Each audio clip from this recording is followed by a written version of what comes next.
And I got to have the mic near me, and so everything is, we got to configure everything.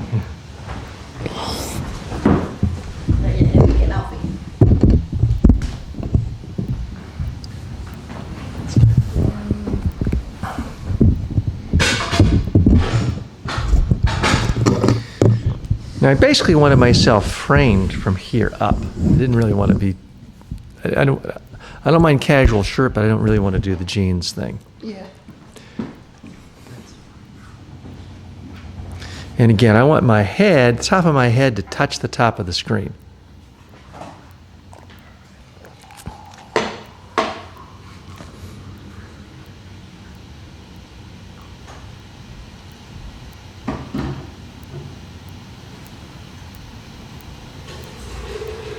So we're going to need to lower the camera a little. It should be like an inch or two above. That's about 6 inches above me, my eye level, I think. Yeah, and then just lowering the tripod a little.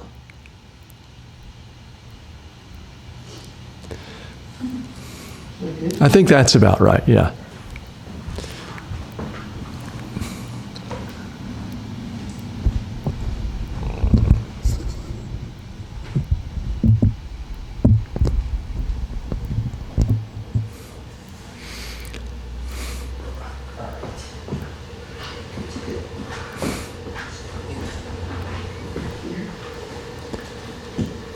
Hey, Joanne, can you get the kettle? It's heating up. If you want a tea, grab it, because we're just about to start, but it is making noise.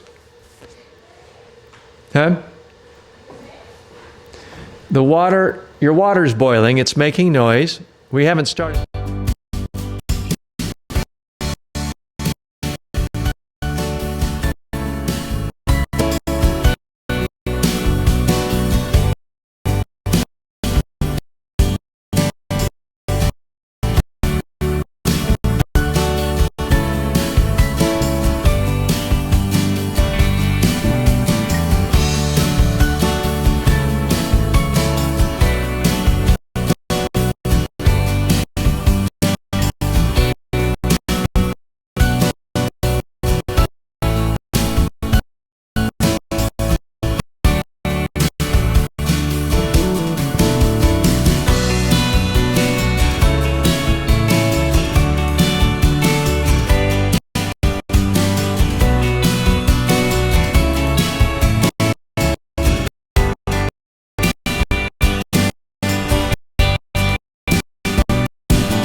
The problem with personal development gurus.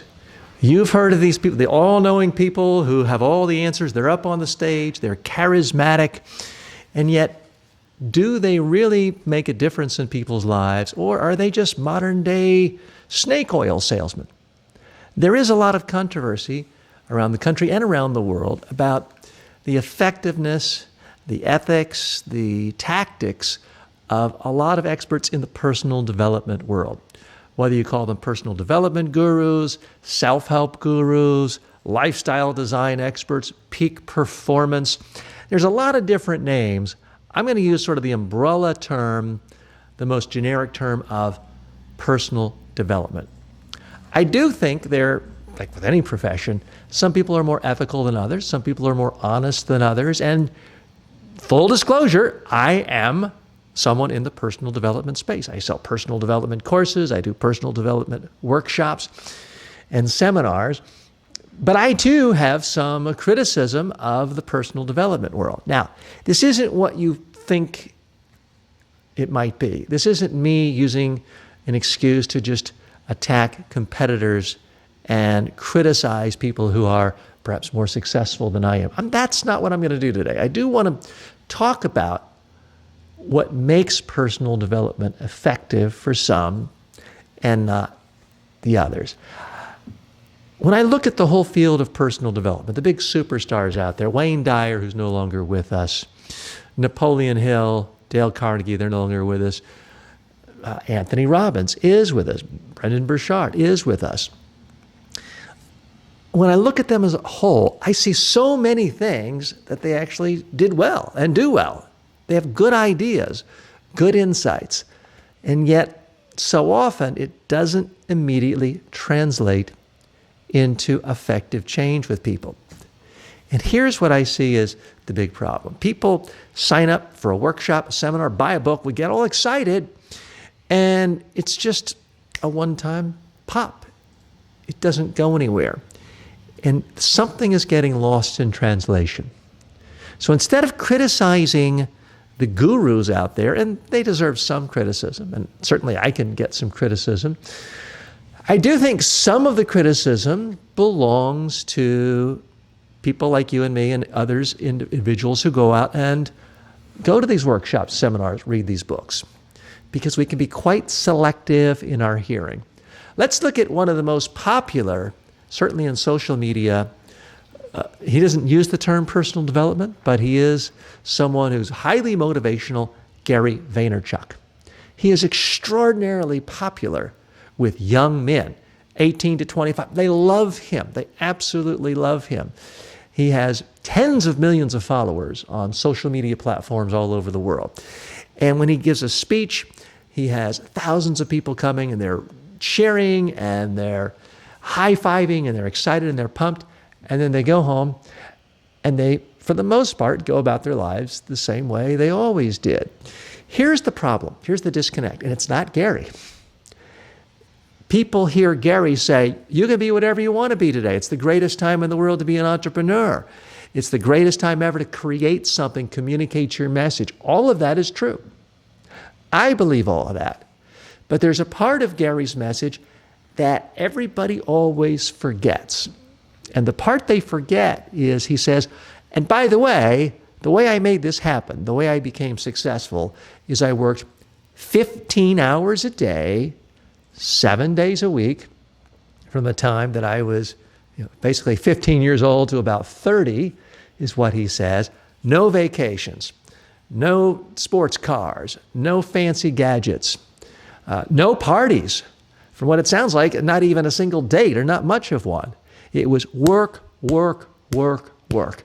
And that worked for Gary Vaynerchuk. But so many young kids go to one of his seminars, they listen to a podcast, they watch a YouTube video, and they're pumped up. But then it doesn't translate into the daily habits. And unfortunately, that is the big disconnect with so much of the personal development world. You look at almost any personal development author, seminar leader, expert, the vast majority of them give good advice. The problem, the challenge is, how do you then narrow it down into a discrete, specific action that you can take on a daily basis and not just have it as a one-off? Now, I like an awful lot about Tony Robbins, and one of the things I remember when I bought his CD collection, or it may have even been a cassette collection 20 years ago, is when you pop that first CD or cassette in, the first thing he says is, congratulations, our own records show, our own research show that 97% of people who buy this course, and at the time it was $400 or $500, never take it out of the box and never listen to it. And this is his own research. He's saying only 3% actually use it. What happens, and he's very transparent on it, I give him credit, people go to a workshop, they go to a seminar, they see a charismatic leader on stage, they're rah, rah, rah, pumped up, pull that credit card out, buy that program, and then you get home and there's competition. There's no fantastic Wayne Dyer or Dale Carnegie in front of you, riveting you. Instead, there's a television, there's an iPhone, there are your friends saying, let's go to Dairy Queen. There's all these distractions out there.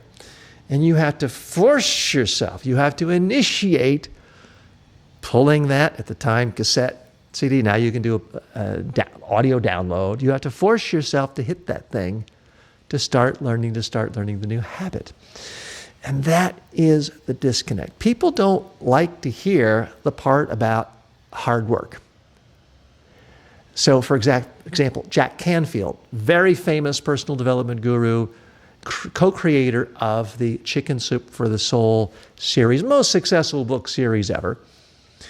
Many people are most familiar with him from his appearance on The Secret, the movie, where he and all the other luminaries talk about, you just visualize that mansion and it will come. You'll send out thought waves to the universe, and you think about that mansion long enough, your thoughts send out energy and you'll have that mansion. Sounds nice, doesn't it? Here's the problem. If people actually listen to Jack Canfield, read all of his books, they'll also see that he says, oh yeah, and my partner and I did 5 talk radio interviews every single day for years, even if we had to get up at 5 a.m. to promote our books. It wasn't just visualizing our name on the New York Times bestseller list, although he did talk about that. It is 18-hour days. It is flying all over the world, speaking for very little fees in his early years, working, and that's what helped him have his mansion in California and all of his other fabulous toys. So we as human beings, unfortunately, like to listen to the good parts. We like to listen to the benefits. People who go to church like to listen to heaven and land of milk and honey. They don't necessarily like the part about never lying, never cheating, and not disliking your neighbor. They don't like that part. So that's the problem we as human beings have, is we tend to be very selective. So certainly if you scan the internet and look for what's wrong with personal development, there are entire books that like to pick apart the fraudulent activities and the questionable activities of personal development experts. And I read them. But you always have to ask yourself, compared to what? You can look at any 100 people who go to a big personal development workshop and grade them on a year later. How many of them are dramatically better? And say, well, that's not very impressive. Only 3 people are better. But what about if you held that same standard to people who go to see psychotherapists or psychiatrists, or people who go see a minister or go to church or a synagogue every week? There's so many ways people use to try to improve their lives, to improve themselves, to have stronger habits. There's no one simple way. There's no one person I've ever seen that just instantly had dramatic results with everyone. And it's not because the gurus have a flawed system, although there are plenty of flawed systems out there. The flaw is us, unfortunately, a lot of times. We have very selective eyes and ears. We like listening to the stuff we care about. Hi, I'm TJ Walker. Thanks so much for joining me today. This is a preview of an upcoming show that I'll be doing every day right here on this platform. Now, you may be watching me on YouTube, Facebook, Twitter, Periscope. This show is agnostic to any one platform. I'm trying to reach as many people as possible to really have a conversation and a discussion about personal development issues. My colleague Marceau is here. Can we see if we can access people on Facebook? Can I see the Facebook page? Can you go ahead and put it on my... And folks, this is kind of a rehearsal, but we're putting it out there. So I appreciate you if you've stumbled across this. And if you could just take control of the computer here. We're doing this show live in part because I didn't want to have just another canned video collection where it's a bunch of music and sound effects and me saying stuff. Now, I'm going to have those too, okay? But it's not just that. I figured if the world can have so many millions of hours of live video streaming for people to watch, live sports everywhere, why not one venue where we can have a live conversation with people who care about improving themselves, care about personal development, care about how to motivate themselves, inspire themselves on a daily basis to have meaningful habits that can change their lives in a positive way. So that's why I'm here. If you have any comment, first of all, if you can hear me and see this, whatever platform you want, just say yes, I can hear you or see you, and let me know if it's coming across. We're testing out new equipment, new mic, new lights, new camera. Everything is new. So if you can see that, please let us know. In this show, there's going to be a lot of different segments that I think you're going to enjoy. We'll talk about the latest in personal development, top stories in the news that relate to personal development, plus I'll be taking your specific questions too. And Marcel, do we have a way of grabbing Facebook so that I can actually see it? Yeah. By the way, when you are giving a speech or a presentation or a talk, or you're in a boardroom and you're thirsty, don't be afraid to do what I did. There's no shame in it. Just don't act embarrassed. Don't act bothered. I recommend use a glass of water. Don't have a bottle where you're screwing and unscrewing the top all the time. Make it easy and simply use a cup of water. On the screen on the YouTube comment. Oh, so we're getting some live chat, and let's see who's writing in here. Assad says, all you need is experience, which includes suffering and other unpleasant things. There is no other way.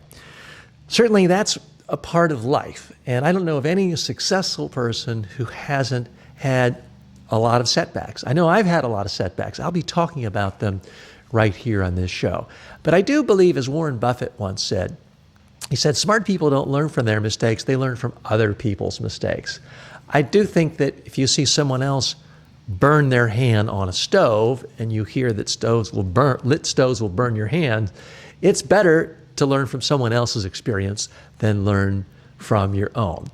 But experience is the best teacher, but it's not necessarily always the fastest way. So Asad, thanks for watching and joining us today on YouTube, which is a platform near and dear to my heart. I wish I could say I had 10 billion viewers on YouTube, but I have been on the platform since I think about 6 months after it launched. So some of you have been with me for quite a while on YouTube, and I appreciate you joining me here today, whether you're watching live on YouTube or on demand. So in every show, I want to look at some topics right from the news. Now, we're not going to talk about politics, impeachment, Brexit, any of that, but we will talk about what I think are the most important news stories that are relevant to you when it comes to personal development. And what caught my eye, this was on one of my favorite websites, Vox, V as in Victor, OX.com, Vox.com. They had a fascinating portrait of a woman I think many of you could possibly relate to. Her name is Natalie Grams. She's German, and she went through a traditional Western medical school training. By the way, the link is included in the show notes. So if you want to go back and look at this New York Times story, you're more than welcome to take a look at it. So, and Marcel, just let me know if there are any comments, and we'll do that. And those of you who are joining us, you can just sit back and listen. And certainly, if you're watching on demand, if you post questions or comments, I will personally respond to you, regardless of what platform you're on. So don't be afraid to ask a question, even if you're not watching this live. So the story of Natalie Grams really caught my eye. She was a medical student, graduated from medical school in Germany, became disenchanted with Western medicine, was convinced it was about just more pills, dope them up, make money, even in Germany.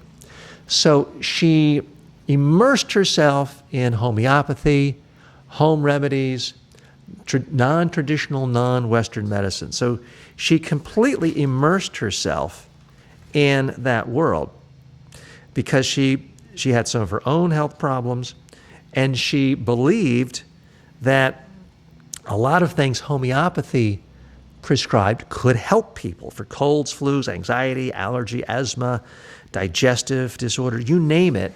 She was really convinced that homeopathy and non-Western medicine worked out. And she tried this herself. She had had some health problems and felt better until she didn't.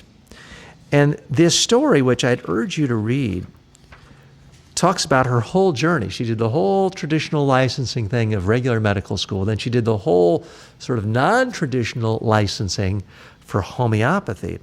And what she found was that while sometimes people felt better, there was no way of testing it. So she couldn't figure out what of homeopathy was really having a positive impact on people and what was just correlation and not causation. What part of it was psychosomatic? And you give people sugar pills and tell them it's aspirin, your headache will go away. It will go away for some people because they convince themselves. But the more she studied, the more she dug into homeopathy, the more she found it was a big business, just like any large pharmaceutical company. People selling stuff where there was no quality control, people putting chemicals in home remedies that could not be accounted for, causing injury, harm. But her biggest concern was she simply could not find proof that the non-Western homeopathy worked. So I'm not an expert on this. I would urge you, if you are fascinated by this whole divide of Western medicine, Eastern medicine, this is bad, take a look at the article I've linked to at Vox.com because I do think it is quite eye-opening. I'm TJ Walker. Thanks for joining me today. I am a personal development trainer. Now, I use the word trainer rather than guru or expert or speaker or personality for a particular reason. My background is specifically as a trainer. For many, many years, I only train people on public speaking, media training. I've now brought that mentality of a trainer to the personal development world. Because in training, you're not judged by how good you are on the platform. That's nice, but that's not how you're judged. You're not judged on your packaging or your materials. You're judged on, did you actually change someone's behavior? If I'm training someone on how to be a better public speaker, I better make them into a great speaker by the end of the 8-hour period, or I failed them. I try to bring that same mentality to the personal development space. So anytime I give people advice, whether it's in an online course, whether it's in a speech, a workshop, or a live session like this, I try to only give you practical, tactical tips that you can actually implement today to see instant improvement. Now, I can't make you lose 30 or 300 pounds if you're wildly obese in one day. That I can't do. But I do take the trainer's mentality, which is if you are 300 or 100 or 50 pounds overweight, there is a specific tactic tip that you can do starting today to make a difference. So for example, I was not that long ago 40 pounds overweight. I wanted to lose weight. And it's very difficult to just go from 40 pounds overweight to perfect weight by eating right. That's too generic. That's too general. That's too fuzzy. So I gave myself highly specific goals. One goal was simply a matter of, instead of drinking 3-4 cups of coffee a day with cream and sugar, limiting myself to just 1 cup of coffee. So I wasn't depriving myself, and I still had cream and sugar in it. Now, since then, I've taken the sugar out. But as a first step, that is specific, that is quantifiable, and that's what makes it have a specific impact. So that's the general approach I bring to my own version of self-development, and you'll be hearing a lot more about that here. I do believe we live in the most fantastic era ever to be a human being, to be alive, because it's an era where there are fewer gatekeepers than ever. Through most of human history, you either appeal to the king or off with your head, or you were stuck being a a slave, a serf, an oaf of some sort. Thankfully, we don't live in those days anymore. When I was growing up, if you wanted to be in the media, if you wanted to speak, you had to go through all these gatekeepers of New York City publishers, major TV networks, or you were digging ditches or doing something else. We live in a different era. So that's why at every show, I like to put a spotlight on a special creator. And today's spotlight goes to Christina Randall. I'm going to put a link. You can read all about her major profile in the New York Times this week. And she is not what you would think of as a typical personal development guru, celebrity. She's not big and tall like Anthony Robbins. She's not a white male like Dale Carnegie. She doesn't have, I don't think, a big booming voice like Les Brown. And here's the interesting thing about Christina Randall. She was in prison for 3 years. Hard time for theft, battery. You can read all about her profile. She's totally candid about it. She now has her own YouTube show where she talks about goals and how to be a millionaire. No, she talks about what she knows. She has a YouTube show where she talks about prison life. And she talks about the transition from prison life to the real world. It was just sad and highly emotional reading her story, where she talks about she got out of prison, had nothing, started from scratch. Every time she got close to getting that job and she was told, yes, we're hiring you, they would come back and say, oh, we did the background check. We didn't know you were a felon. We are rescinding the job offer. And the tears she was in for years. Finally, she took matters under her own, in her own hands, and she started her own thing. Her own thing was her YouTube channel. And she speaks with passion, she speaks about what she knows, and she has an audience. Now, is she making $10 million a year? I don't think so. But she is making money following her dream, following her vision, following her expertise and her passion to help other people, especially women who were in the same shoes she was in. And she now gets money, not from large corporations, although she gets a little advertising revenue, but she has fans who give her money, give her donations. She earns money through patronage because people value her and respect her. And it's not a show you're going to see anyplace else. If you watch the Today Show, they're not going to have tips on, here's how you make eyeshadow out of old coffee grounds because you're in prison and you can't go to the drugstore to buy makeup. That's the sort of tip she has. That's unique. That is content you cannot get anyplace else that I'm aware of. You certainly can't get that in the mainstream media anywhere. It's too niche of an audience. But I have to give tremendous credit to Christina. She's figured out a way of making it all work. Now, here's the other interesting thing about Christina. She's 35 now. So she's been out of prison for 10 years and has really cleaned up her life. She has an 8-year-old son, and guess what? The 8-year-old son has a YouTube channel and has thousands of subscribers and views.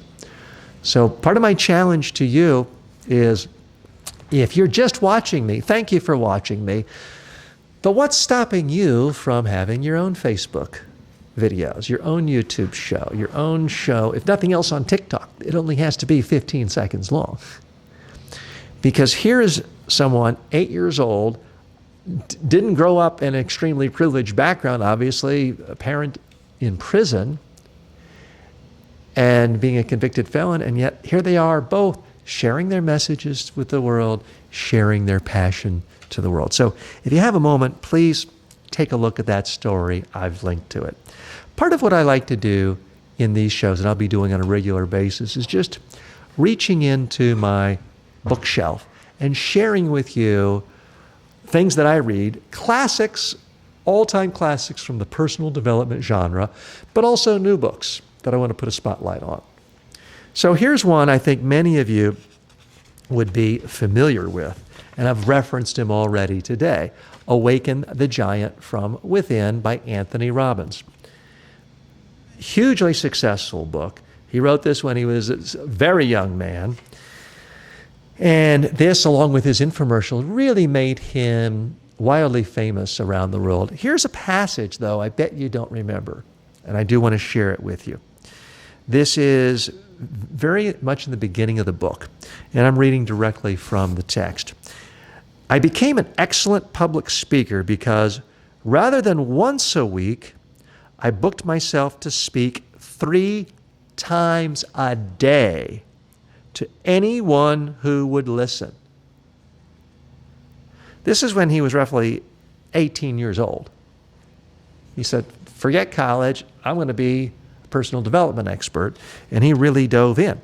So other people were speaking once a week. He was giving 3 speeches a day to anyone who would listen. Nowadays, my understanding is if you want him to speak, you got to come up with a couple $100,000. But back then, as he was building his skill, he'd speak to anyone, anywhere, 3 times a day. He says, while others in my organization had 48 speaking engagements a year, I would have a similar number within 2 weeks. Well, people always wonder, how did he get to be so successful so young? He's doing 2 years of work in 2 weeks. That's how you do it. Within a month, I'd have 2 years of experience, and within a year, I'd have a decade's worth of growth. My associates talked about how lucky I was to have been born with such an innate talent. I tried to tell them what I'm telling you now. Mastery takes as long as you want it to take.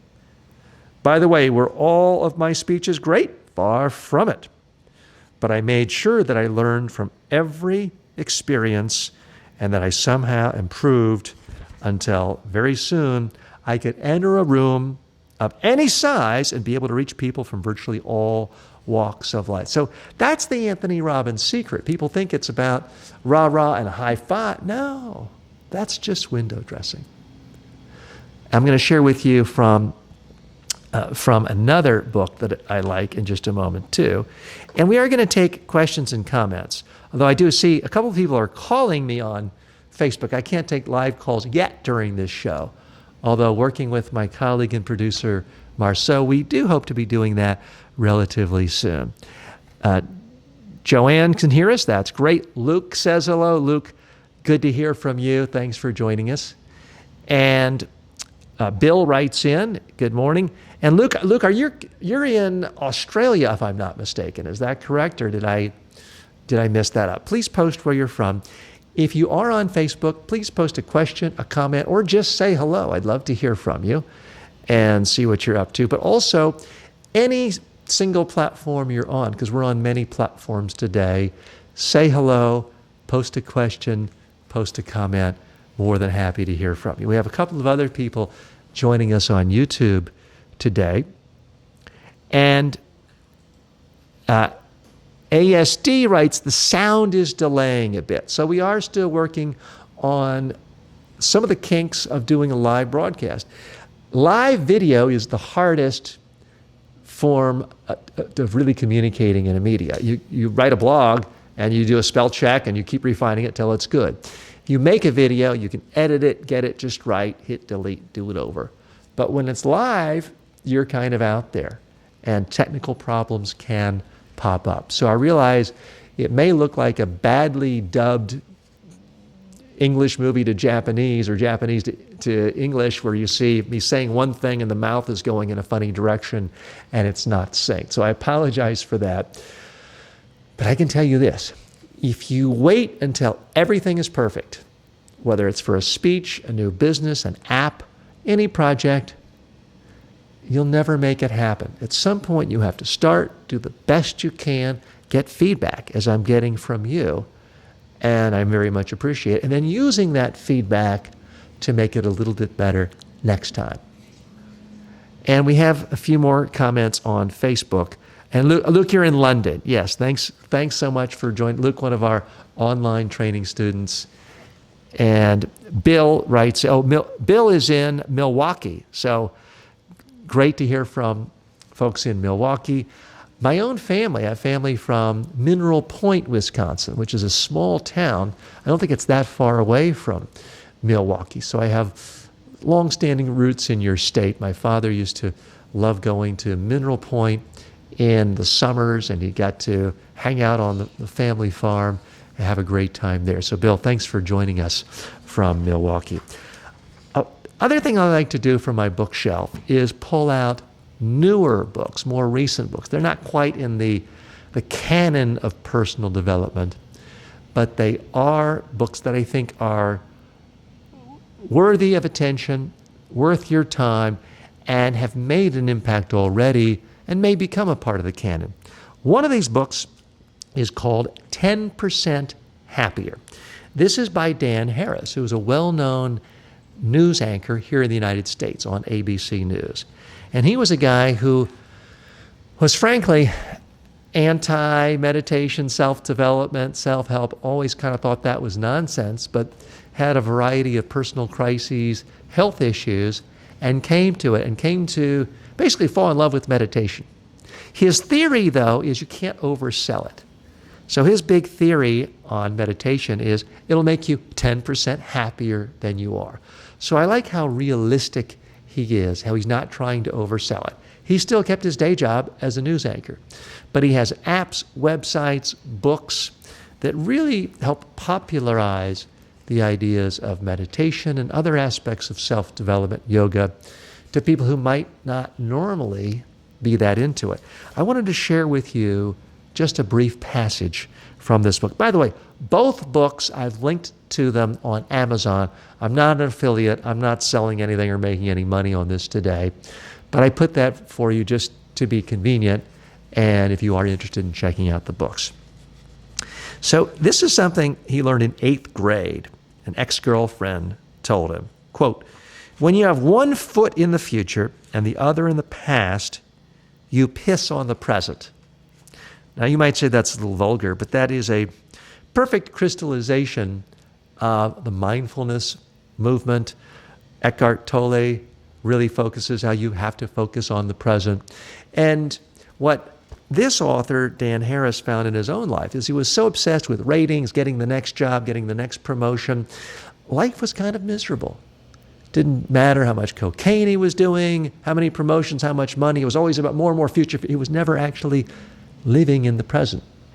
And that's when he discovered the beauty of meditation, yoga, other processes like that that helped him stop thinking about the future, stop thinking about the past, and to spend some time just focused on the present, which is what most meditation does and does well for people. I'm TJ Walker. Thanks for joining me today. If you have any questions, comments, you can post them. We are going to take a quick break. I will be back. I'm going to take more of your questions. We do have a lot more show to come. And I'm also, if you're interested, I'm going to share with you a few new things like haiku that I've written and questions of the day and a few other segments. So I'll be back in just a moment. Marcel, I think we have some slides that will take us out of here and give us a little break, right?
Okay, we're not on me now, are we? It says live shot. Are we showing me?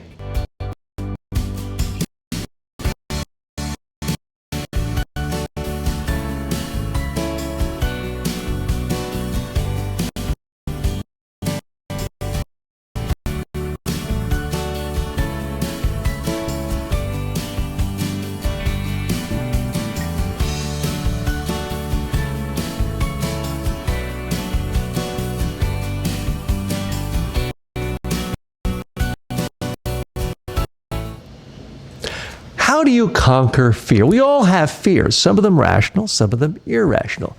I have a fear of my daughter walking across the busy street unattended and being run over. I deal with the fear by walking her across the street myself. I think that's a pretty rational way of dealing with that fear. But sometimes we all have fears that are not rational and that hold us back. What I find is the number one way to get over a particular fear is to actually see yourself demonstrate competence. So for example, the field of public speaking, if you listen to most pollsters, they will tell you that public speaking shows up as the number one fear most people have, ahead of snakes and death. There's the old Jerry Seinfeld joke that most people, if they had a choice, would rather be in the coffin than delivering the eulogy. Here's the thing, I don't really believe that. Here's why. If you're on an airplane 30,000 feet above the ground and someone says, I'm going to push you out without a parachute or give a quick little speech to everyone on the plane, I'm pretty sure you'd come up with a speech, no matter how much you fear public speaking. But what public speaking is something that makes people uncomfortable, that is something they're likely to have to face in the real world, that they do have some fear for. It's a most common type of thing that could make you uncomfortable that you're likely to face. Your boss at work is not likely to ask you to pick up poisonous snakes, but your boss might ask you to give a speech or a presentation. So the way to conquer this fear is not to meditate, although I like meditation for other reasons. It's not to visualize a standing ovation. It's not to visualize your audience in their underwear so you can feel superior. No. The way to get better at this is to practice your speech on video until you see it and like it, and you're convinced it's great as is. You'll now have a role model for yourself so that you can see that image when you're giving your speech in real life. That reduces fear. You talk to most rock stars, they'll tell you it's scary being on a stage in front of 50,000 screaming fans. But the really good ones, the groups like U2, they always analyze and listen to and watch every concert they did because they want to learn what worked well. What can they do more of? Where can they improve? How was the choreography? How was the movement around the stage? They're always watching. You look at many of the best professional athletes. You know, what does Tom Brady do? He watches the game film. He watches himself when he's doing the touchdown passes. So he learns how to do it again. He also learns from his mistakes. He's constantly analyzing every single game, and he watches opponents that way too. Confidence comes from having already experienced competence. When you see yourself making small steps, being more and more competent, it builds your confidence. When your confidence grows, your fear goes down. And at least gets to the point where you're manageable. So many great stars from Hollywood, Broadway will tell you that even late in life, some of them in their 60s and 70s, before going on stage might throw up. They're still so nervous. But once they're on stage, you never see it. You never notice it. They pull it together. And part of it is just habit. Even if you have the habit of getting nervous, if you have a habit of doing it anyway, it doesn't cripple you.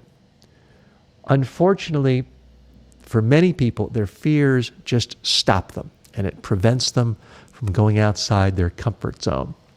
Now, I want you to be comfortable, I do, but true comfort is just staying in bed with the covers pulled over your head all day long. And if you do that, you'll probably end up dying or starving to death because You're not working, you're not doing anything productive, you're not going to the grocery store, you'll starve to death. So in all aspects of life, it can never just be about short-term comfort. The key to me is incremental steps. You don't have your child enter the calculus competition in first grade. You have your child learn simple addition and then simple subtraction and then it's all done in stages. When you show a competence at one level, you take it to the next level. The first speech I ever gave to wasn't to 10,000 people. You have to build up to that. Most people I know, if they do media interviews, are not doing their first interview live on prime time, although occasionally it does happen. I met an author the other day whose first talk show ever, her first media interview ever, was on the Today Show 35 years ago when it had a giant, when half the country was watching it. She was terrified. She handled her fear by taking Valium and coming across like a zombie. Not the best solution, not what I'd recommend, but that's how she got through it. I do want to be responsive to you. This is not just me pontificating. It's not just the TJ Walker show. It's your show too. This is a way for us to have a real communication and an interaction. And we're on virtually any social media platform. Let's take a look here. And Luke has posted a comment. I need to focus more on the present. And Luke, you're like a lot of us. I've been guilty of that in the past. Certainly when I was younger. High school, it's about, can I get the best grades to get into the best college? And in college, it's, if I could just get the best grades to get into the best law school. And a lot of people who consider themselves ambitious and smart get into this trap of, if I could just get to the next level. And the problem is, no matter what level you're in, there's always a next level. Certainly people of my generation, it was like, if I could just get into the top law school or just get into medical school and then just become a partner. And then before you know it, your life is over and you never really lived it because you were always thinking about the future. Now, if all you do is live in the present, then that can be a problem if you're not learning and preparing and saving and investing for the future. I'm not suggesting you only live in the present.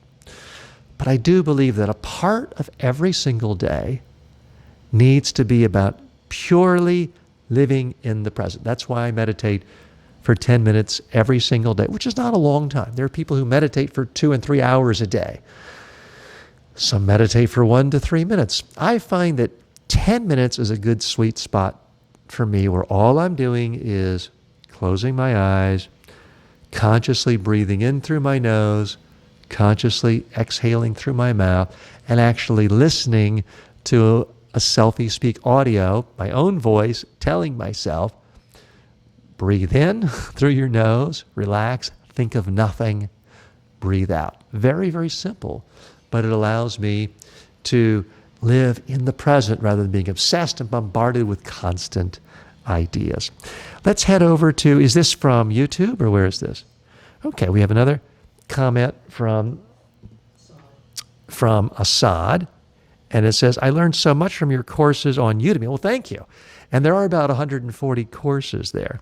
And public speaking, and I was extra interested in presentations on how almost useless PowerPoint is except for graphics.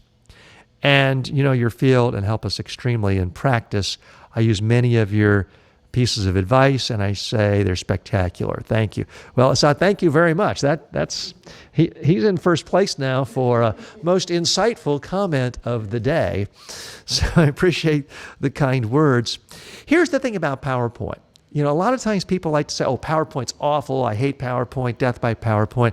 The problem isn't PowerPoint.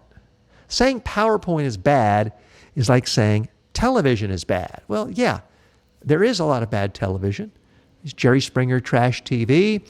There is the test pattern at 2 a.m. some places. There is just mindless violence sometimes. But you know what? If you love World Cup soccer and you can't fly to the event and you have a really giant high definition TV and you can watch World Cup soccer all of a sudden TV is pretty good, right? So it's really about what do you put on the TV. TV is just a tool. If the TV is hung upside down and not plugged in, TV is worthless. But it's not because TV is worthless. It's because how you're using it. I am a fan of PowerPoint. I use PowerPoint all the time. But I don't use text on PowerPoint when I'm in the same room with people.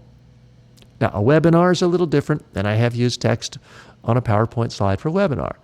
And text is fine to, like this, you want to communicate with a book, give people a book. I've written 6 books. But PowerPoint with text on it is a complete waste of time. And if you want more information on how to really use PowerPoint effectively, I do have a new course out that really goes into advanced techniques, plus I give personalized critiques to all my students in this course. You can learn more by going to selfiespeak.com. That's 3 W's.selfie, just like you take a selfie, speak.com. But Assad, thank you for those kind words. And Marcia, okay. And Clinton writes, the timing on this video, incredible. Now, I don't know if you mean incredibly good or incredibly bad, because I do understand from some of our viewers that we're experiencing a slight time lag where you're hearing one thing, but it doesn't sync with my lips. And if that's the case, I do apologize. And if that's what you mean, we're trying to fix that. We're still in kind of the experimental stage. We didn't promote this show anywhere today. We appreciate you stopping by. But it's really a test to see, can we do live streaming on a regular basis to a lot of different platforms to reach as many people as possible with personal development issues. So, Clinton, if you don't mind, can you tell me what you mean by that? Because I don't want to assume negativity, but I also don't want to assume you're complimenting me, saying it's incredible in a good way too. So if you do have any questions or comments about the quality, the technical quality of our show today, I would love to hear it. You don't do me any favors by saying it's great if there's something wildly distracting or off-putting. So any kind of feedback you have on the technical side, but also the quality of the side. So we are still experimenting with mics. For example, this mic, I understand, sounds a lot better if I'm this close. But since I'm doing this as a video TV show, it's a little awkward to be this close. And yet if I'm back here, perhaps it's a little echoey. So we're still working this out. I don't have all the answers to everything. We are here just in my living room, in my home. I wanted to invite you in. Just seemed like this was a little warmer, friendlier. Had a fire going in there this morning. Sometimes I'll have a fire going for you too. Just seemed a little friendlier and warmer than my regular TV studio, which is just a 6-foot by 9-foot room. So that's why we're here. But maybe technically it's more of a challenge and it's not worth it. So that's why we're experimenting. Luke has written, I've learned so much from you as well and share it with others at work. Luke, thanks a lot. Do you mind? Let me practice what I preach, because I always tell people, don't just accept praise. Ask people specifically what stands out. What of my lessons do you find helped you the most in your practice and that you share with others? So if you don't mind sharing that with me, I would love to know. Now, we also have some more comments on YouTube. I told you, Clinton. I told you in his life, he needs you. Oh, and Clinton says, oh, you are a blessing. Thank you. I appreciate it. I do not mind the sound lag. It is okay. I'm just grateful to get the message. And I'm reading in reverse chronological order. Sorry about that, Clinton. And you also are nice enough to give me a big smiley face. The timing, it was exactly what I needed to hear when I needed to hear it. And so, Clinton, what the timing of what, because we covered a number of different topics today. If you don't mind me asking, what specific message did you find useful or helpful? Part of the beauty of us doing this live is we can actually have a give and take. We can have a conversation. It's not just reacting to a video on a motivational channel that was put together from old clips from someone from 12 years ago. We can have a real, and those are fine too, I like those too, but we can actually have a real conversation. part of what I stress in all aspects of personal development, and when it comes to public speaking and presentation skills, is always dig for a little bit more to improve yourself. One of the strengths of great speakers is that they make every single speech they ever give just 1% better than the last one. So, Clinton, that's why I'm asking you, what specifically did I say that was a helpful message? And would you like me to do more topics on that in the future and to cover it in more detail?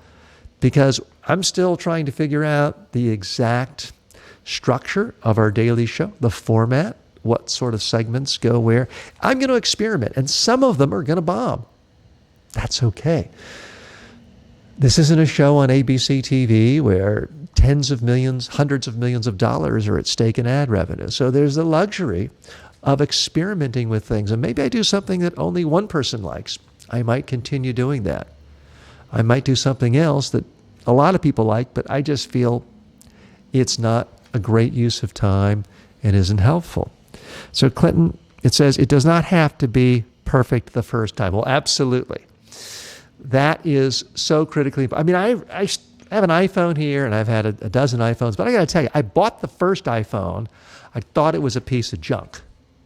I realized that makes me an enemy to some people, but when I bought the first iPhone, typing on a piece of glass back then, they did not have the kinks worked out. I returned my iPhone, and I went and I got an old Palm Trio. I went back to my Trio, which I don't think that company even exists anymore.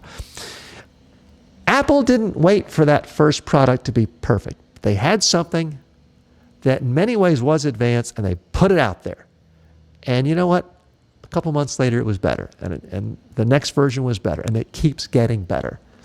You don't have to be Steve Jobs to figure that out. You can be a one-person company and figure that. You can be an individual.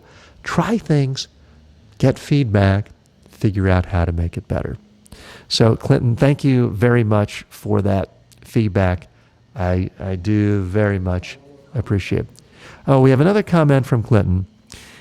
Oh, it was above that. I was complaining that my Zoom meetings were trash because I was not able to connect.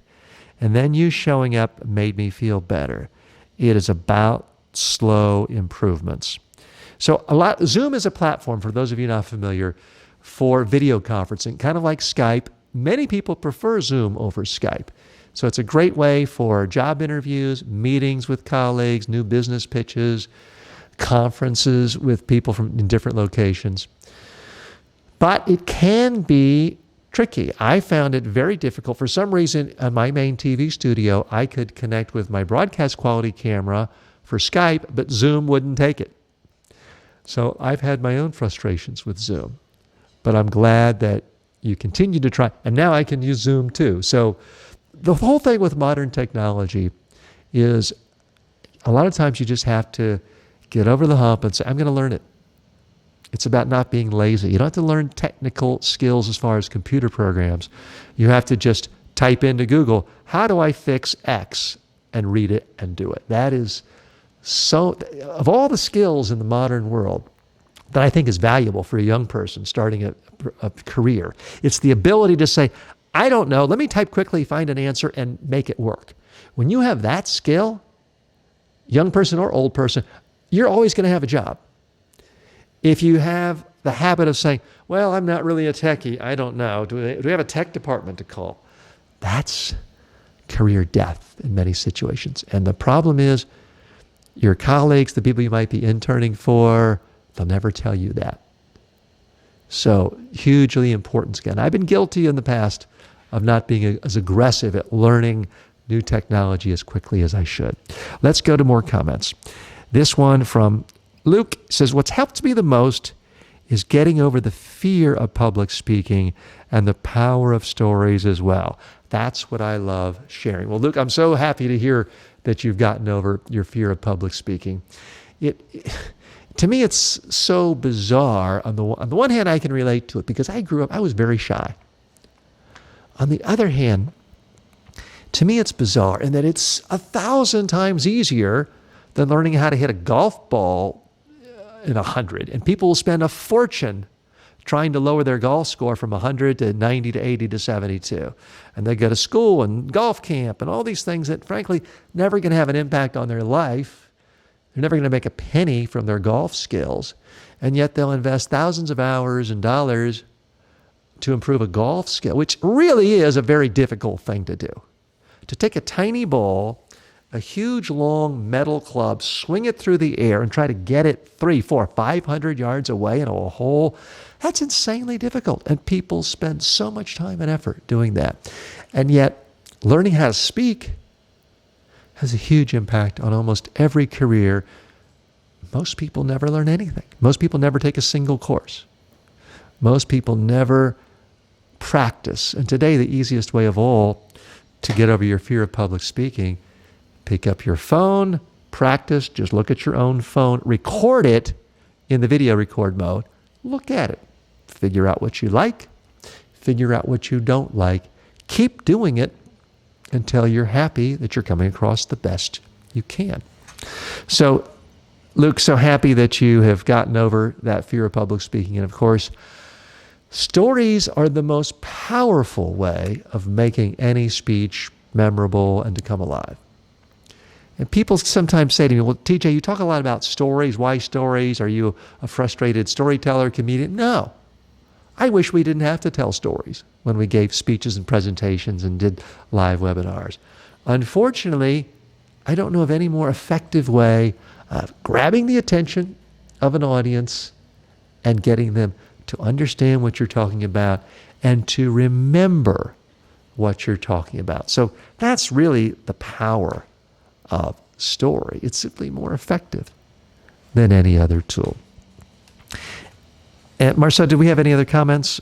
We are here for you today. So if you're thinking of any other questions, any other topics you'd like me to suggest, and I apologize, we are getting a couple of people calling in. I appreciate the calls on Facebook, but we're not yet quite technically set up to take calls on the show. So we will go to the next segment of our show. Now, this is something new. I've not done this before. This is something that is a little risky. I won't say I have fear, but I don't have especially an optimistic feeling that what I'm about to do you're going to love. But bear with me. One of my daily habits, and I've done this now for about 6 months, is checklist. I have a checklist first thing in the morning. One of the 50 or so items I have is to write a poem every day. Now, I just write a simple haiku. And the simplest way of this isn't all the elements, but the main element in English version is first line is 5 syllables, second line is 7 syllables, third and final line, 5 syllables, doesn't have to rhyme. Others would say, well, it needs to have some strong emotion, imagery, maybe something in nature. I don't even worry about that. I write a poem every day, and confession, I can't stand reading poetry. Easiest way for me to fall asleep is to start reading a book of poetry. But I do this because it helps build another creative muscle. I do this because it builds writing skills, creativity skills, and it just gets me thinking in a slightly different way. It gets me away from reading about news and impeachment and Brexit and other crises around the world. And I only spend 1 minute a day. Now, I'll read just the one I wrote today. You may think it's stupid. You may say, TJ, don't quit your day job. Well, guess what? I'm not quitting my day job. My job is not to write poetry and sell it for a living. But my job partially is to put a spotlight on the creative spirit. And my job, as I see it, is to help inspire other people to use their creativity in all aspects of life. So that's the beauty of a poem.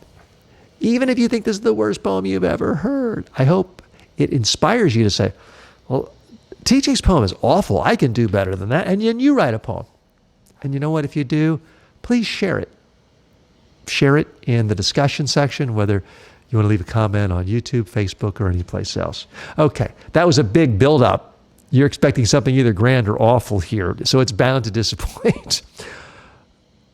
Want to improve your, that's the first line, spouse, kid, first, improve yourself. That is the best tool. Is that a brilliant poem? No. Our publishers here in New York are going to come to me and say, TJ, I loved your haiku. We have to do a whole book of haiku with you. No. But it's just another way for me to express myself, my philosophies, my thoughts on life. So that's why I wanted to share that with you. We do have some time. Some of you wrote questions in advance, and I want to answer those. By the way, when you post questions here, if you're watching this on demand, I will typically, not always, but typically answer those questions the next day we do a live show, which pretty soon will be every day, Monday through Friday. So if you want me to answer your question in detail, you can post your question here, even if you're watching this on demand. So a question posted earlier from one of my online students, TJ, what is the best way to use a teleprompter? Here's the problem with teleprompters. We've all seen people use teleprompters and they start to look like this. Their head stays frozen for the most part. Their eyes look glassy and their voice starts to speak at the same speed and the same volume and the same tone, and there's no pause. And it's bizarre. They look like they are in a hostage video. So here's the real secret to using and I'm not using a teleprompter here. But the real secret, I do use them from time to time, the real secret to using a teleprompter is variation. Part of it is visual. You need to continue moving your face, your hands, your body, not be frozen and stiff. Because when people are having a conversation, their face moves, their head moves, their body moves, and their hands move. So that's one big tip. Part of it is you have to speak a little louder and a little softer. You have to vary the tone of your voice, the volume of your voice. And part of it, the speed. You have to change the speed of your voice, because in real conversation you speak faster and sometimes you speak slower to make a point. It can't be always speaking like this. That would be robotic. So it's not like that. You have to vary the speed of your voice. And then finally, if you want to come across well reading a teleprompter, you have to pause. People who are not experienced with the teleprompter always are fearful, oh, if I stop for a second, I'll lose the text. So they follow the teleprompter. The teleprompter is to help you. You're not there to follow the teleprompter. So you follow those tips and you'll be in great shape using a teleprompter. Let's go to YouTube now with a comment. Clinton writes in that the Rudyard Kipling poem, If. I'm certainly familiar with Kipling. I'm familiar with the poem, but forgive me, I'm not able to quote the poem verbatim. But certainly that is an absolute classic.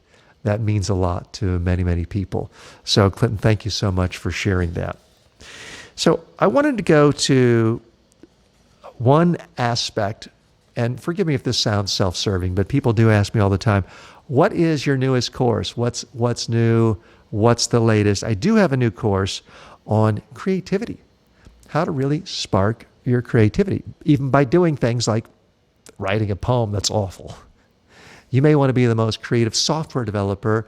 Things like spending 60 seconds a day drawing and writing a poem can help. So I've posted a link in the show notes to my latest course, and there's a very deep discount there for you. So you can check that out, my course on how to develop your creativity. Now, did you say we have another comment? Okay. And again, if you have questions, comments, post them. If you're watching this on demand, feel free to post your comment or question, and then I will come back to you, if not tomorrow, very, very soon. Also in the news, one of my favorite writers is Cal Newport. You've heard me mention him before if you've watched other videos of mine.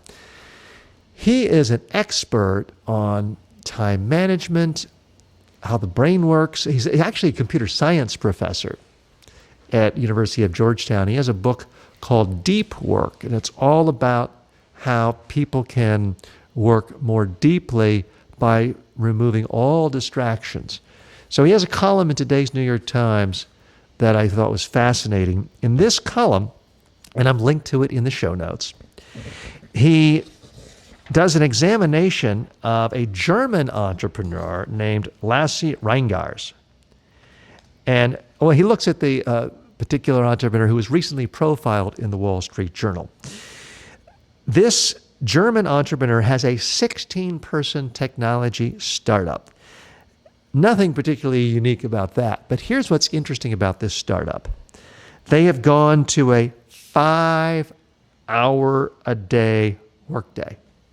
Only 5 hours a day. Now, when you think of startup companies, you think of people working 20 hours a day. You think of, at least I think of Bill Gates in the early days when he would see employees working 12-hour shifts saying, oh, you're only working part-time now, because he was there 20 hours a day. But this entrepreneur is doing an experiment. He's reducing the total amount of time people work, and the theory is that it's going to dramatically increase productivity. So far, the results are quite promising. The workers are not allowed to get to the office until 8 a.m. They must leave at 1 p.m. They are not supposed to do any more work until the next morning. They also are not supposed to and are even cut off from email access and internet access for their corporate websites and stuff. So the idea is, if you're always on, which most of us are now, responding to every email, responding to every text, we live in a state of constant distraction. I mean, if you're going to be at the office for 14 hours and a friend or family member sends you a text at 3 o'clock and you don't know if you're going to get home till 10, well, of course it makes sense to then spend a half an hour talking to that family member or friend because you got another 7 hours of work. It turns out that destroys productivity. Now, there have been a lot of other studies about this, and for the most part, the research is conclusive that when you give people harsh limits of the time they can work, their productivity skyrockets. The whole reason we have the 40-hour work week and especially the 9 to 5 with the hour lunch in factories is Henry Ford did an experiment. Because the old way of having people work in factories and other places was 6 days a week, 12 hours a day. And what he found is by reducing the number of hours, the actual output per worker skyrocketed. Now, obviously, at some point you reach diminishing returns. The 4-hour work week was a great title for a book and a great metaphor. Not that many people can be wildly productive just working 4 hours a week. But 5 hours a day is an extraordinarily enticing possibility. I've been doing some experiments of this on my own. A typical day in the last 2 months, for example, I very consciously turned my computer off at 3:59 p.m. To me, it sounds better than 4 p.m. Turn my computer off, and that's when I go for my hour walk. And it forces me to be much more productive in the day. If I know I can't just work till 6 or 7, it forces productivity. Now, it only works if you give yourself this deep work concept that Cal Newport fleshes out so brilliantly in his book, Deep Work. And that is, you've got to turn your cell phone off, no email, no text, no distractions. And I realize with your job, you may have a boss or a client who expects instant turnaround, but at some point in your day, there's got to be a time when you think, okay, I need no distractions. You may be working, digging ditches now, 9 to 5, but 7 a.m. to 8 a.m. is your time to do intense, deep work on your novel. Well, turn off your phone, disconnect from the internet, and just write for an hour. Don't multitask. Just focus on one thing. I'm interested if any of you have tried this experiment of really cutting yourself off and telling yourself, here's a clear divide. Here's work time, and then there's personal time. I'm not going to be on call to bosses and clients 24 hours a day. And I realize this can be tempting. I mean, I have clients from every time zone in the world. And yes, I do sometimes have a bad habit of if I'm up early at 6 a.m. and I see someone's called from Europe, I might want to get back to them right away. So I try to discipline myself into narrowing the amount of time of being responsive on email. Now, the other fascinating thing about this story, again, I've linked to it in the show notes, is they ask their employees to check their email only twice during the workday. Only twice during the workday to dramatically improve their productivity. That does lead to the question of the day. In every one of these shows, I try to give you one question to really think about. You don't have to answer here, although I would love it if you responded on YouTube or Facebook or any other platform you're on. And the question for the day is, do you need to be checking your email right now? Do you need to check your email in 5 minutes? What's the worst thing that would happen if you didn't check your email in the next hour? I realize that's 3 questions, but they're all related. I want you to think about that. And I like to pride myself in having a lot of good habits as far as, I run every day, I lift weights every day, I start the day with a glass of water, I read a book every day, but I'm still guilty of checking my email more than once an hour. I want to know how you deal with that. So please let me know how you would answer those questions. You can feel free to share it on YouTube, Facebook, Twitter, wherever you're experiencing this show today. I'm TJ Walker. I do really want to thank you for your time, for this experiment, and for participating with us while this is kind of a dry run rehearsal. We're doing this in part to work out the kinks and make sure we can do this on a broader level and a promoted level to reach a much larger audience in the very near future. So thanks for all participating. Thanks to Marceau. And I will see you very, very soon. Please, if you're watching this on demand, post comments and questions.